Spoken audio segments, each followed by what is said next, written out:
Hi friends! The address function takes row and column numbers and returns a cell reference as a text string. Let's see how the address function can be used in Microsoft Excel. Open the desired Excel worksheet. Here, for demo purpose, we are using a worksheet according to the address function. Please check the web URL given in the video description below this video for complete details, that is, syntax and remarks. We are also showing you the description of each function we are going to use here. In the first example, select the cell where you want to get the function's result. Type equals address, open parentheses, a numeric value that specifies the row number to be used in the cell reference, comma, a numeric value that specifies the column number to be used in the cell reference, close parentheses, and then press the Enter key. It will show the absolute reference. In the second example, select the cell where you want to get the function's result.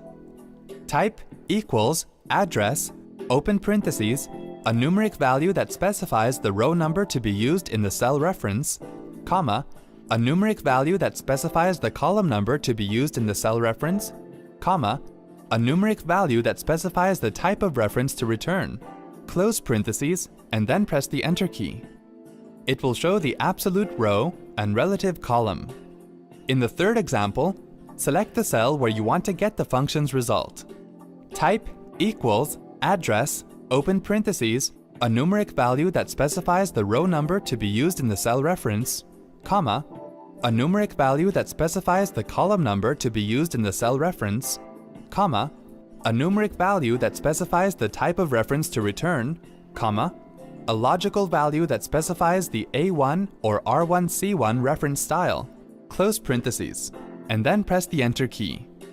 It will show the absolute row, relative column R1C1 reference style. In the fourth example, select the cell where you want to get the function's result.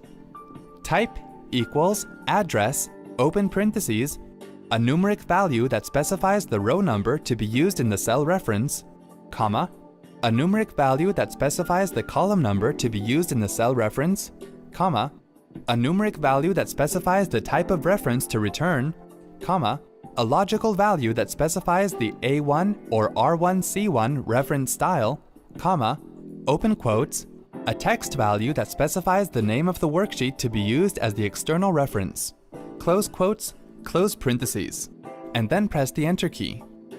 It will show the absolute reference to another workbook and worksheet. In the fifth example, select the cell where you want to get the function's result.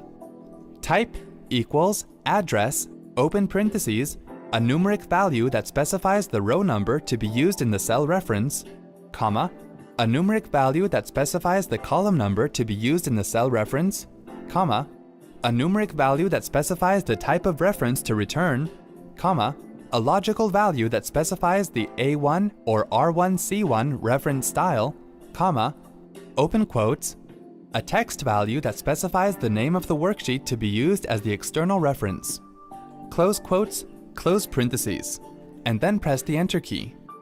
It will show the absolute reference to another worksheet. Hope this was easy to follow. Thanks for watching.